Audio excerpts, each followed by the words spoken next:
This is Jessica Taylor interviewing J Ellis Hall on July 27th, 2013 at 2:00 p.m.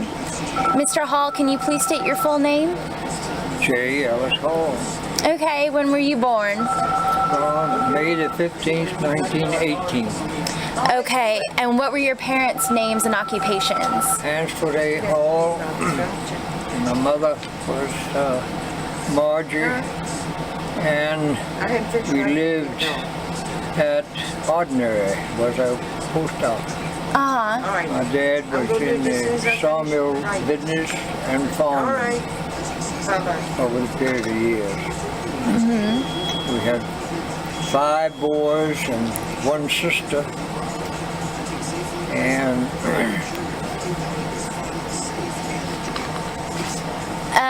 What?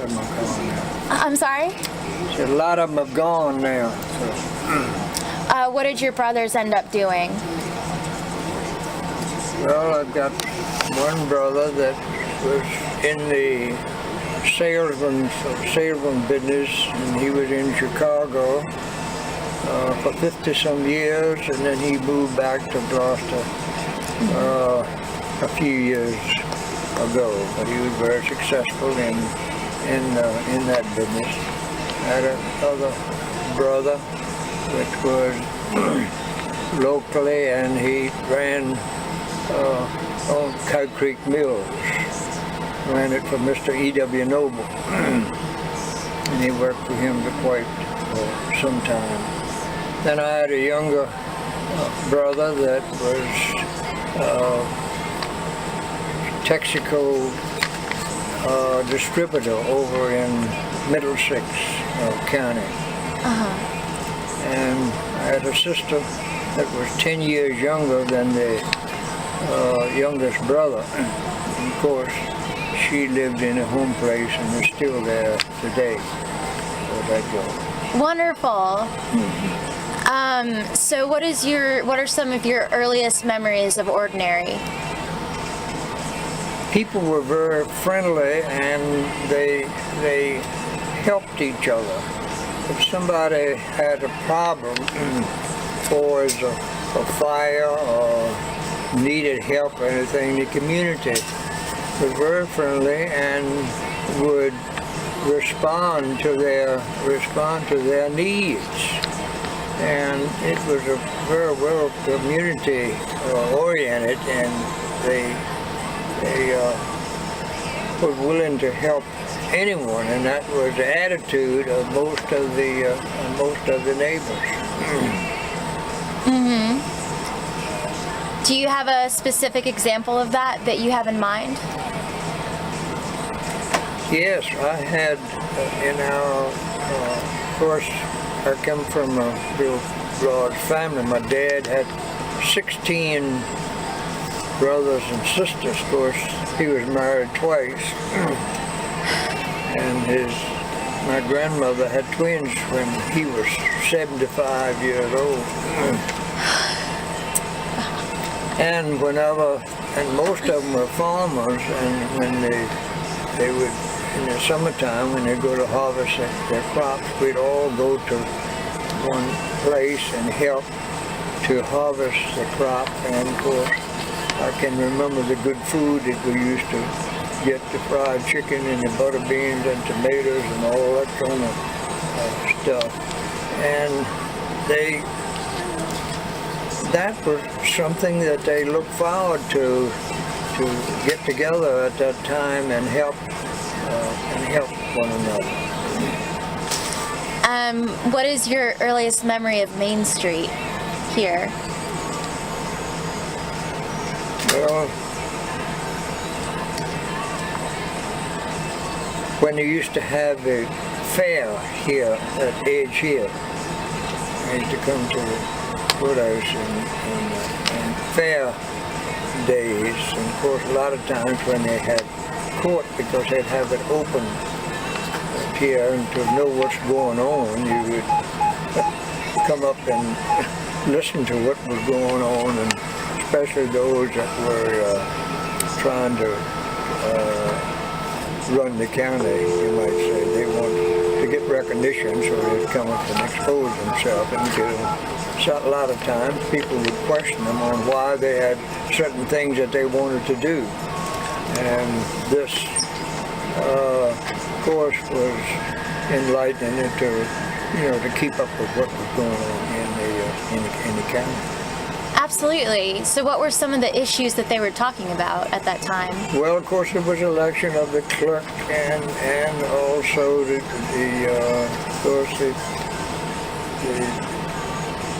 then they got to adding people to the county. I don't really remember because there wasn't really too much going on.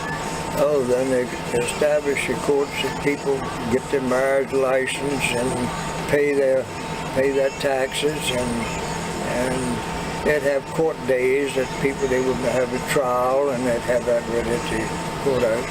And sometimes they're on the court green, so which is there today as far as that goes. But it was very interesting, and in order to keep up with what was going on, you'd have to attend these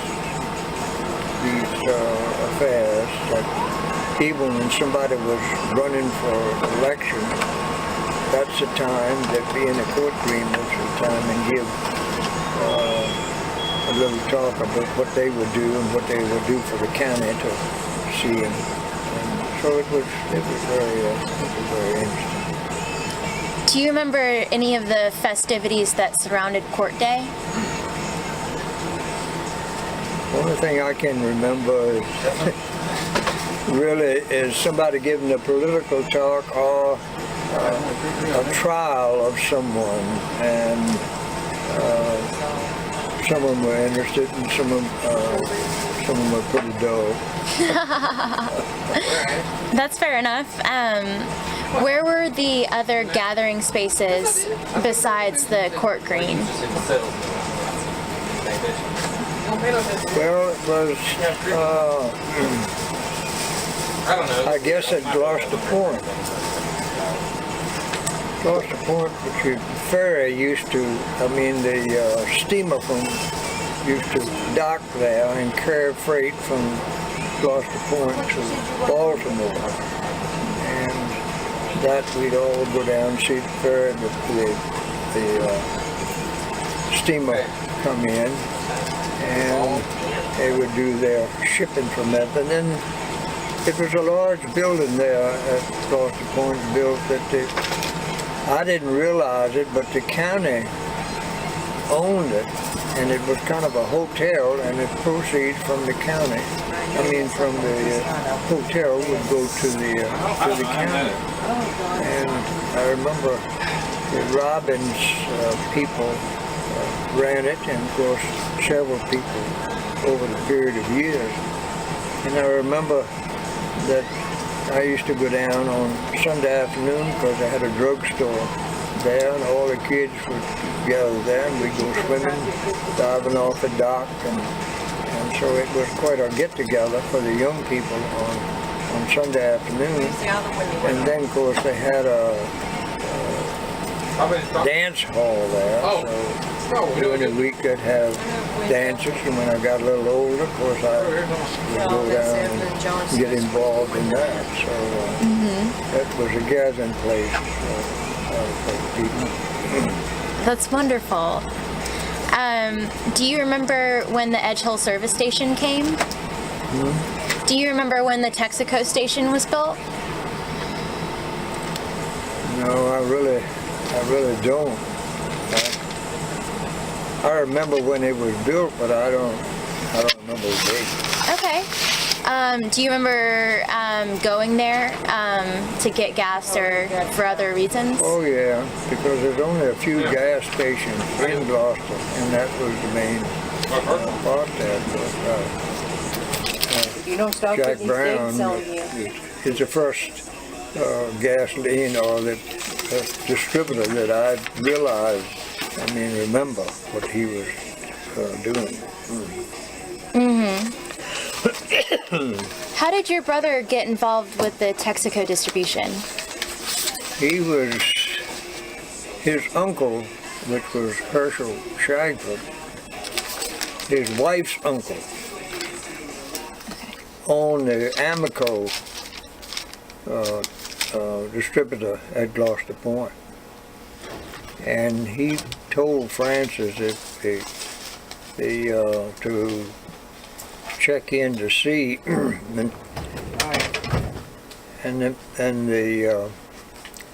they had a Texaco dealer over at Urbana, and he died. And Herschel told him to check with the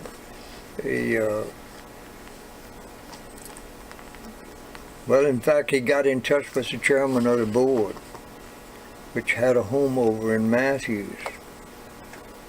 And he was working for me in the business, and one day Mr.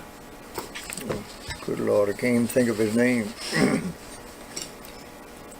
He was our customer, and Francis contacted him and told him that he was interested in it. And of course, the people of the family that had a distributor thought that they could keep the franchise, but that wasn't the way that Texaco operated. And so he told him, he said, you go down to Norfolk and put your name in. Well, when he got down to Norfolk, and they said, man, you don't have a chance to get the distributorship. Well, he said, well, anyway, I was told to put my name in. So maybe 4 or 5 months after that, Mr. Long, A.C. Long was one. He was the chairman of the board and the president of Texaco. And he came in the store when we were down on 17. And he said, where's your brother? And I said, he's in the back room. And he said, has he had any luck? So Francis came out and talked to him, and he said, and Francis told him, he said, well, they told me down there that I didn't have a Chinaman's chance of getting the distributorship. So Mr. Long wrote a note, and he said, you go down and see this particular man. And of course, he signed a note. And when he went back, and they saw Mr. Long's name on it, of course, in 2 weeks' time, he had a distributorship. So that was a big deal. Wow. Did he ever have any dealings with Captain Jack Brown? I thought that he had something to do with Texaco distributing oil and gas. He was a distributor here, or he was the distributor here at Gloucester. It was near the service station. And of course, he supplied oil and gas to farmers and everybody around here. Yeah, I knew Mr. Jack Brown. In fact, knew his son and his daughter, and or his son-in-law was what I knew. Yeah. But of course, I knew Andy too, and of course now, of course, he's supervisor. Yeah. But Andy went to school with my children. Oh, okay. Do you remember any of them in the context of the gas station when you would go there? Would you see them, or would you see the one-armed man, or Howard Brown is his name? Who? Howard Brown, the one-armed man. Oh yeah. Howard ran the service station for years. Yeah, and a very good operator. Very concerned. In other words, very dependable. And people would go there just because of him, because of his personality, which meant a lot in business, you know. Yeah. People come and deal with you because of the person that's doing the work, not necessarily the owner of it. But Mr. Brown was very active in the community affairs, and people acknowledged that too. And so he was a good man. And he was a good Christian man, I think. Does the gas station now look any different than how it looked when you remember it in the 30s and 40s? But what? Does the gas station look any different now than it did in the 30s and 40s? You mean the building? Mm-hmm. No, it looks about the same. It's been added on to, and of course they've improved it naturally. Mm-hmm. Because when you first, all you would have to have one room, and then you had the pumps on the outside, and of course now they've added for kerosene and for diesel and all that kind of stuff. Well, that stuff was added on year after year, and of course they paved it around it and made it more attractive and easier to get get service. I didn't know that, so it wasn't paved at the beginning. No. No. Huh. Do you remember ever going inside of it? Oh yes, of course I used to deal there. I used to buy gasoline there. Uh-huh. What was the inside like? What did it look like? Well, it was just an office. Mm-hmm. And they did have, the place on the side where they used to grease and change oil, and they had a good business there. Mm-hmm. When you went to high school, what year did you graduate high school? Do you remember? Achilles, 1937. Okay. Did you have a car in high school? Did I have what? Did you have a car in high school, an automobile? Did you have a car in high school? No.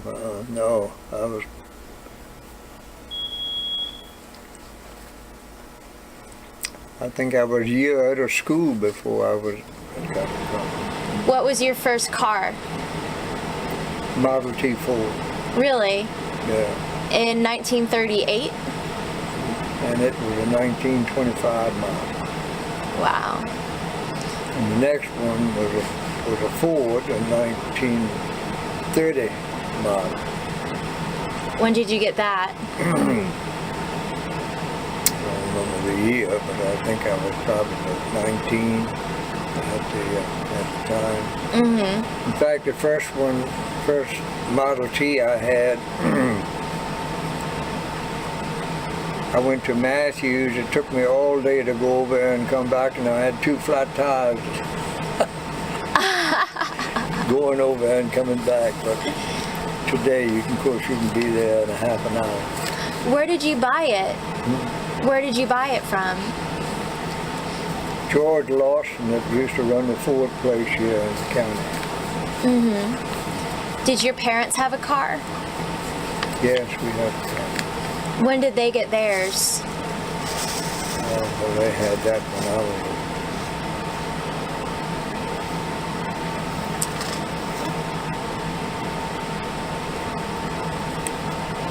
But I don't.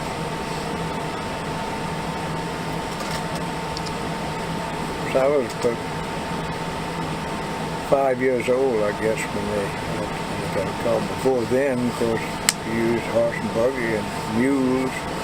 Mm-hmm. And of course, we lived on a farm, and of course we had a team. And of course, my dad was in the farms and was in the lumber business with the sawmill. And that was in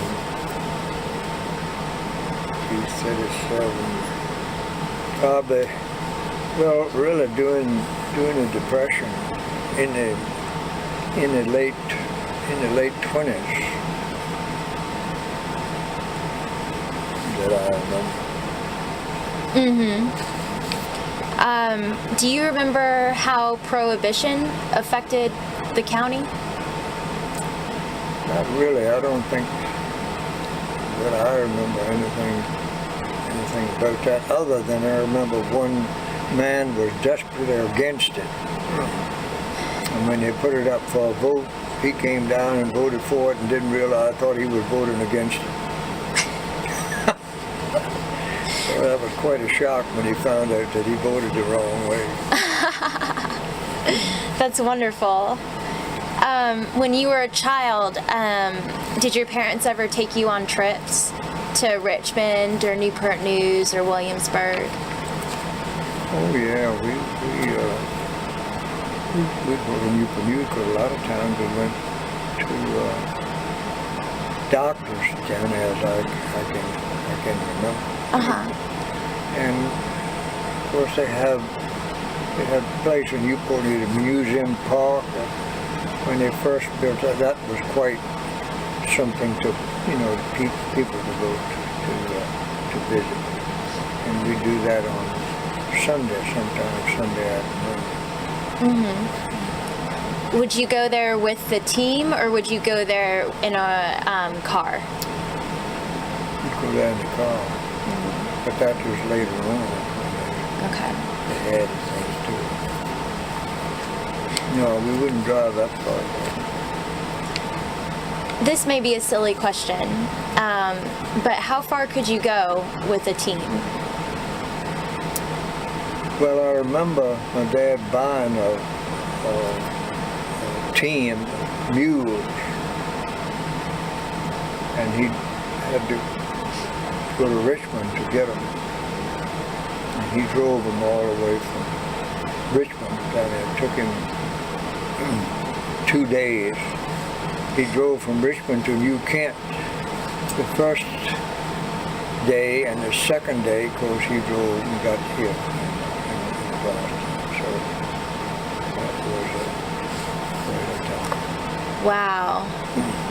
About what time did your family get rid of the team? Well, I don't think we ever got rid of them, because up until the time that I was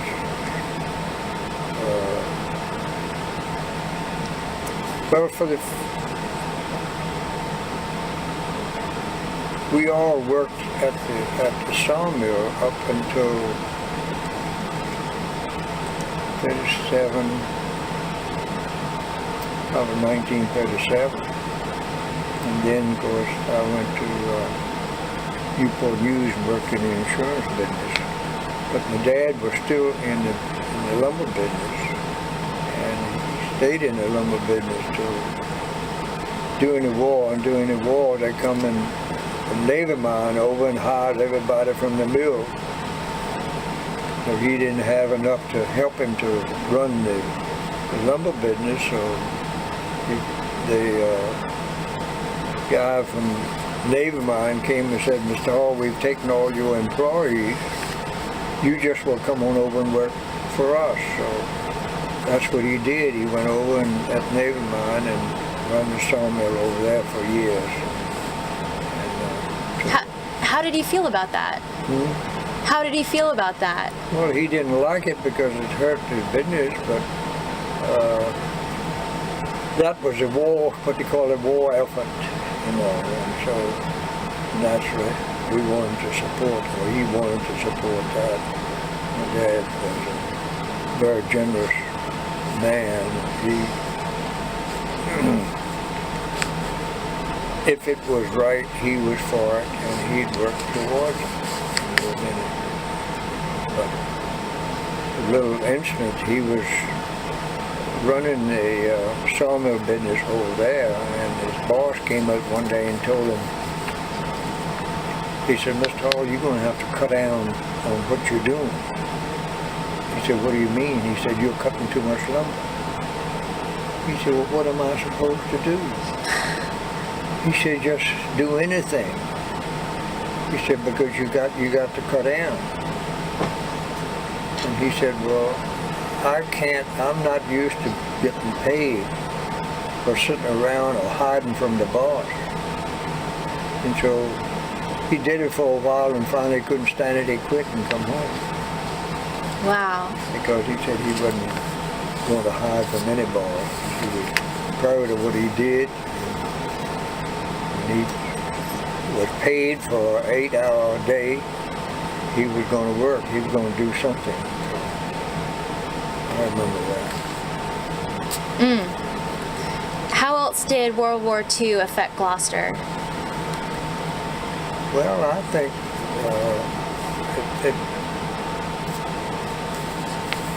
think it helped Gloucester. They had a lot of volunteers.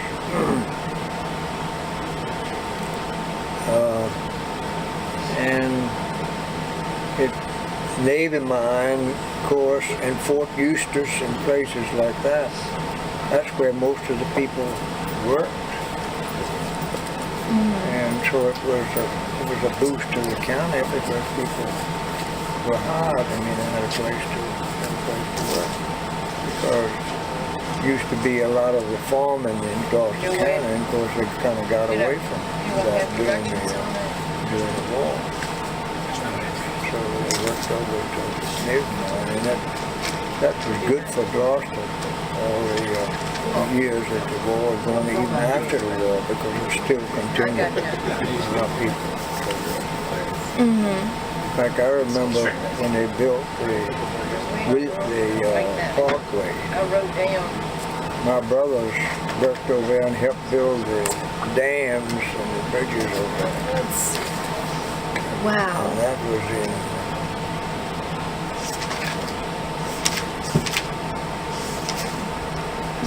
I guess, well, it was in the 30s, I guess. Maybe done some in the 20s, because all of my two older brothers worked over there. I remember they talked about they used to go down and take a boat from Gloucester Point up to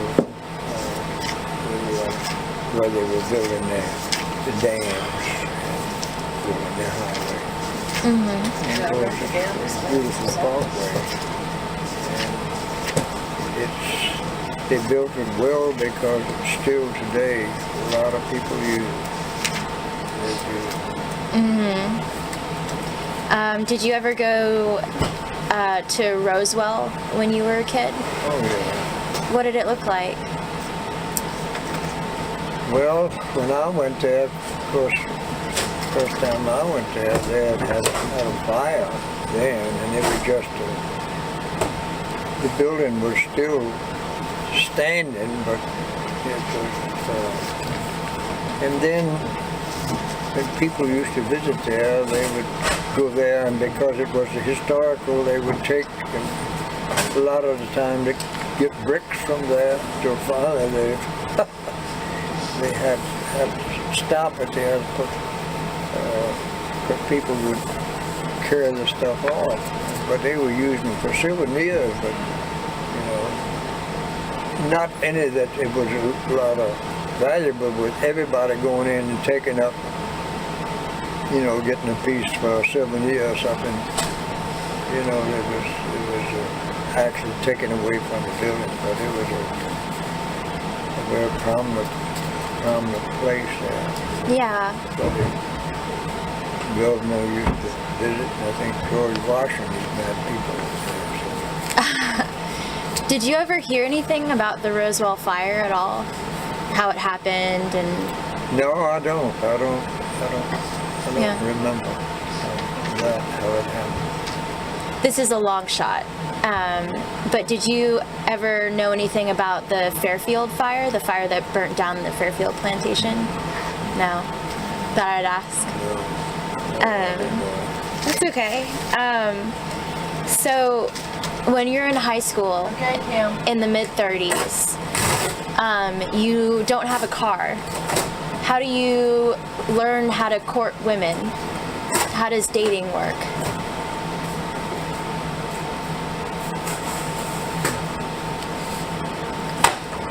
Well, when I was in high school, I even dated one of the teachers, but I had a car then. Wait, you dated when you were in high school, you dated a teacher? Yeah. Your teacher? Yeah, that's how I got through. Okay. No, I was just kidding, but we did. Of course, that was my senior year. Okay. But a group of us, I had friends that had an automobile. I didn't have it myself, but I would go with them. We'd date together. Where would you go to dates? Where would you go for dates? Well, it would be somebody that in the neighborhood, and of course we'd go to shows, and we even would go all the way over to Matthews or we'd go to Williamsburg, but very seldom we'd go across the river. We'd probably go to some entertainment here and of course then we had the Edge Hill Theater over here. Of course we used to go there. Yeah, absolutely. So you mentioned that some of your friends had cars in high school. Who was more likely to have a car in high school? Well, I had a friend that J.T. Dunstan, and his father was a blacksmith, and they had a car, and he would be able to use his dad's car. Wow. And that's when we go in. I had several friends that their parents had cars, but and then later on, of course, my family had a car, but very seldom did I use a family car. Because with four brothers, they were used. Makes sense. So you mentioned that it's important in business to be personable. Absolutely. How did that affect you going into your own business? Well, I learned early in life it's not the business, it's the one who does the business. How they treated the customer and how, a lot of times, it's how they dressed. I remember when I first went in business, this lady came in, she said, "You know, Mr. Hall, why I come and deal with you?" And I said, "I hope because we give you service." And she said, "No," because I said, "I hope that we give you a good deal." She said, "No, I pay you more than I pay anybody else. But you always treat me as a lady. You always are neat in your dress." And he said, "You treat me as a lady." And she said, "That goes a long way with me." So I learned early in life that it's not so much the business, it's who does the business. Because your business is no better than the people that run it and how they treat the customers. Bless your heart, that's okay. How did you choose people to help you run the store? How did I treat them? How did you choose people, hire people? Is Mama doing okay? Well, it had a lot to do with how they treated people, how they... Well, I'll tell you what, and every morning when I come in there, because anybody will tell you it's your business is no better than the people that work for you.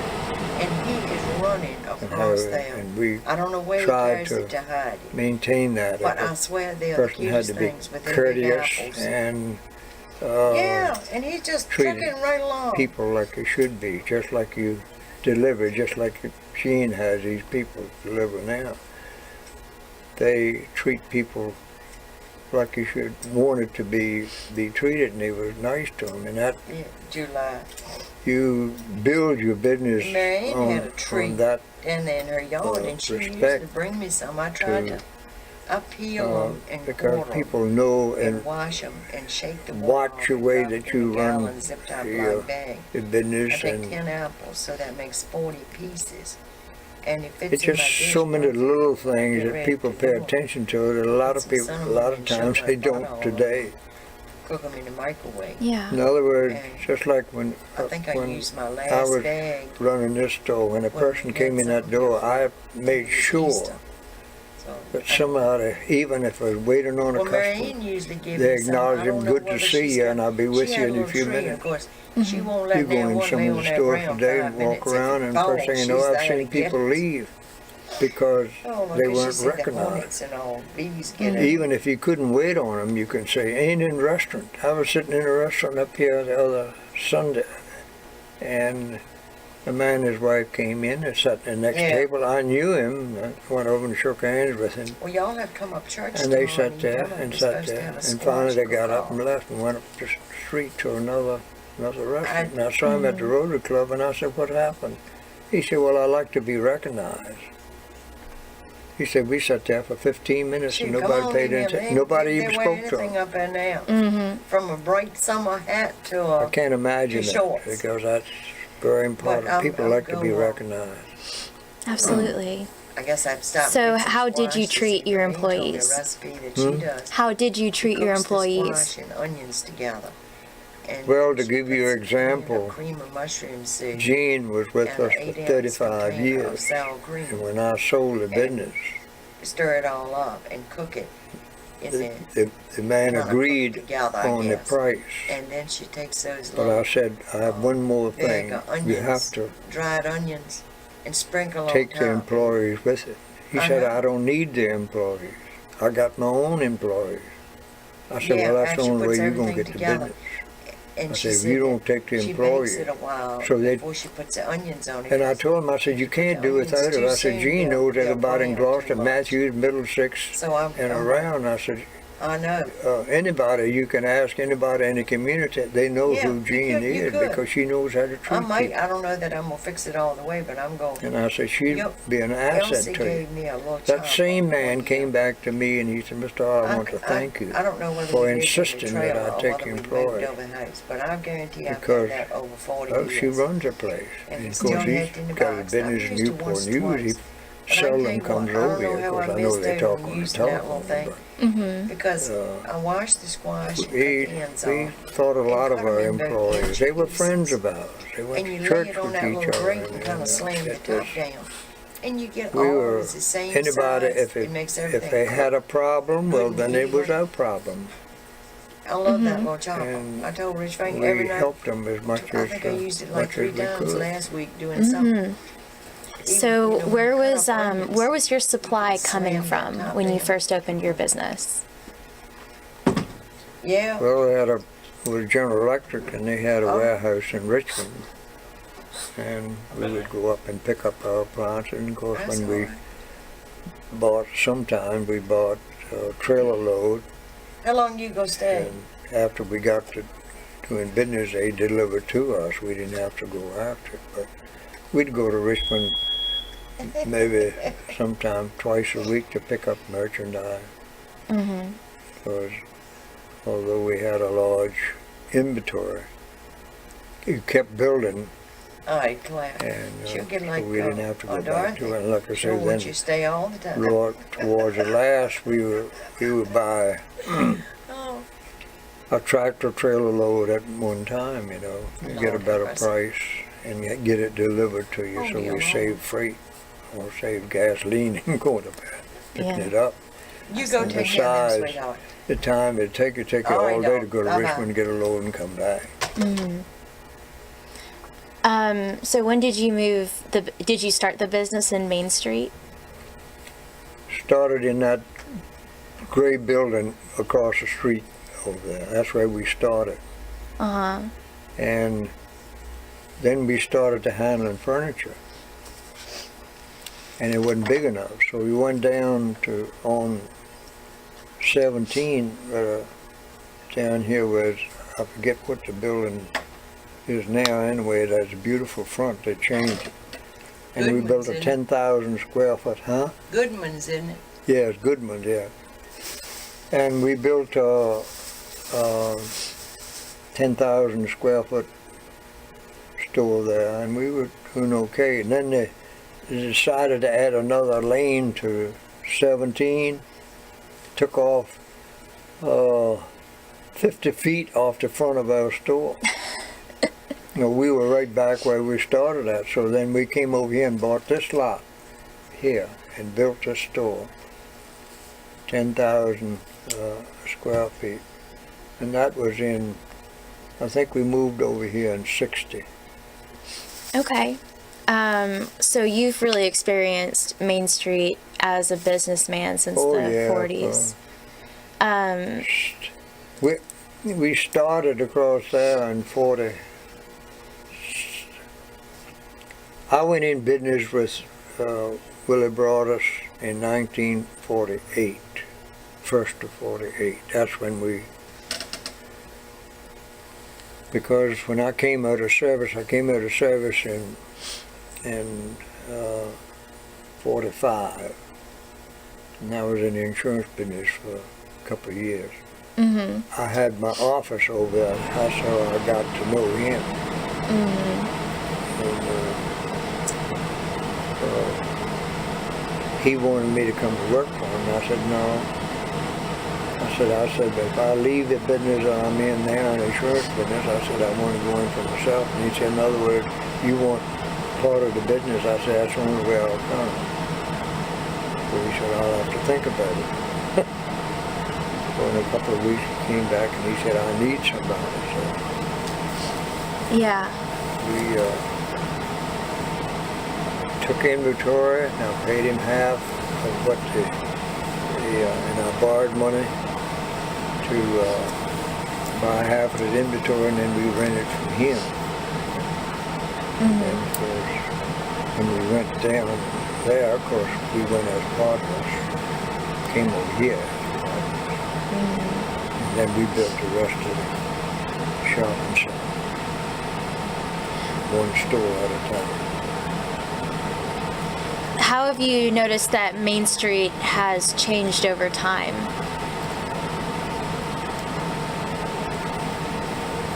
Tremendous traffic increase. I mean, I live right on Main Street, right up beyond the Presbyterian Church. Sometimes I have to sit there for 2-3 minutes before I can get out on the street. So that was one thing. And of course, business has grown tremendously and all up and down that street. Main Street Association has done a lot to help because they've encouraged the people to fix up their front and try to improve their business.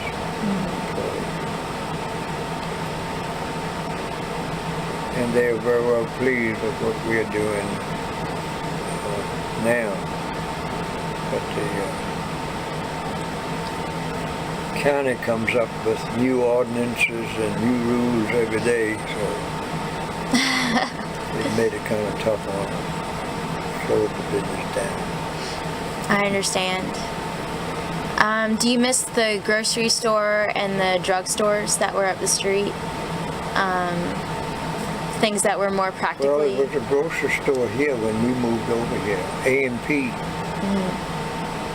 And then that was owned by Fitcher. And when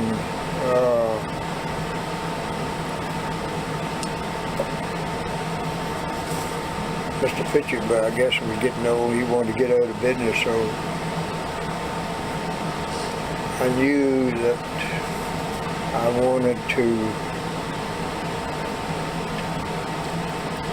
expand, and so I bought the rest of it from him.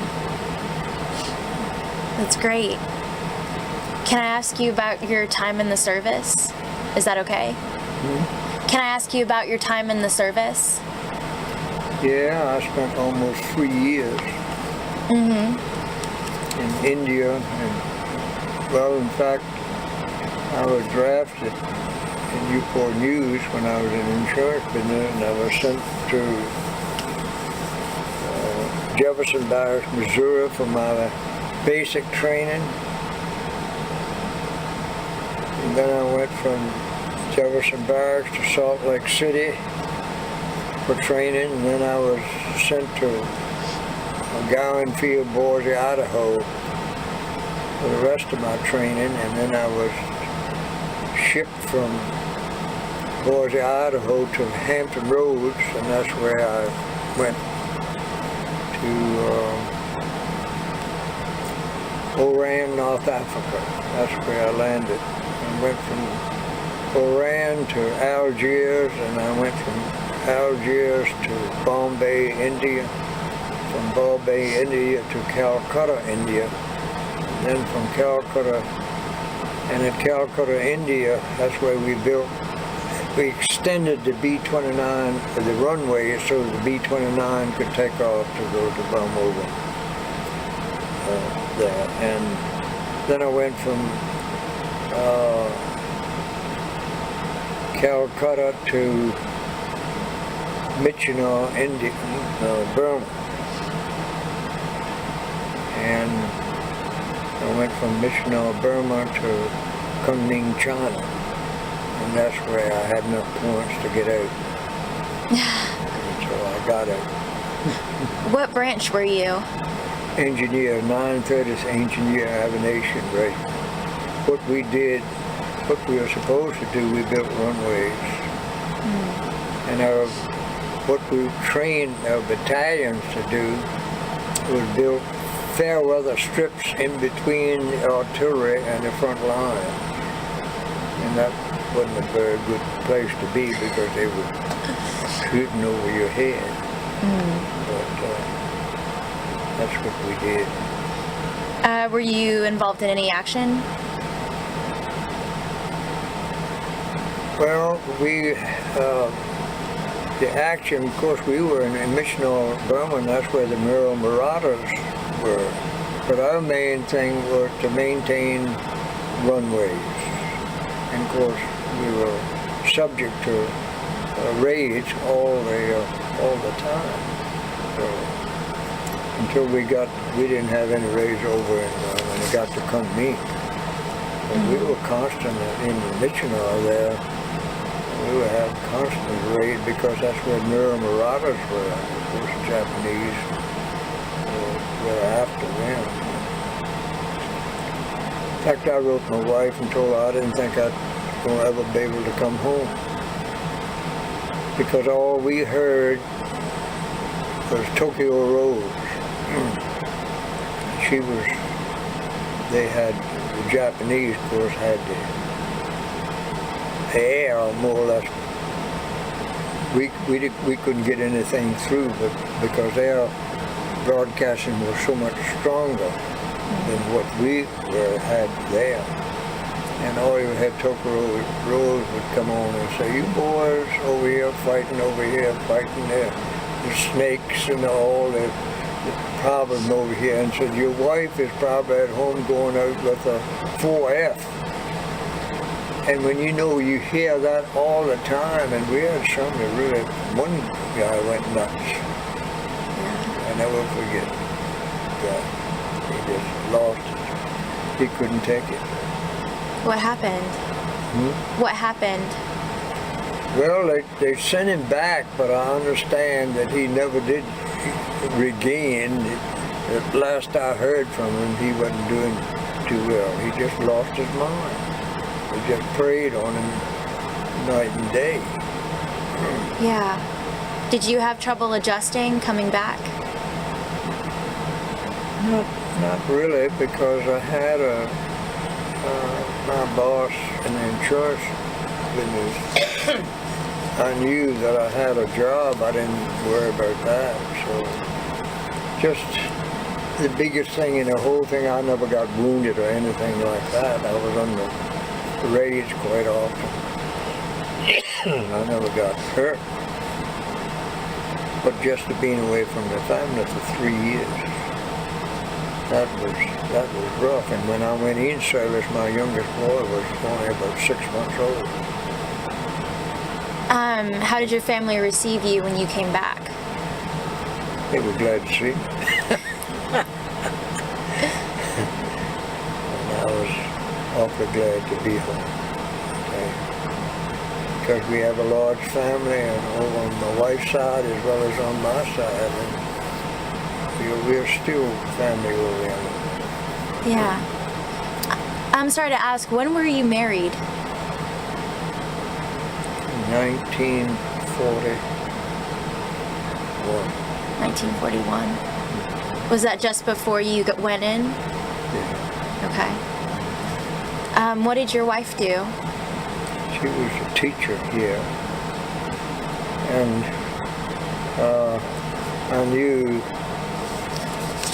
she taught here a couple of years, but she would bring all her problems home, and I told her, I said, this isn't working out.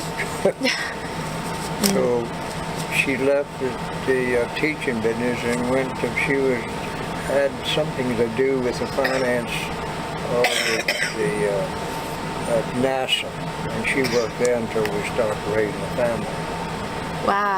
And then we moved to Newport News and lived there until I was drafted. You were drafted. Did you have any other family members that were involved in the military before World War II? Did I have who? Any other family members before World War II that were in the military? Oh yeah. My grandfather was in I can't remember him. I remember my grandmother, but he came here actually from Baltimore, and he was supposed to be mustered out, and it took so long, and so in fact, he was actually what they call it now.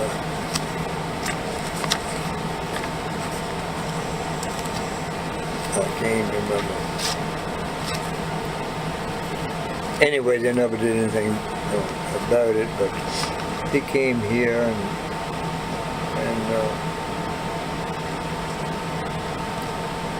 started to buy land, and he owned land from Gloucester Courthouse down below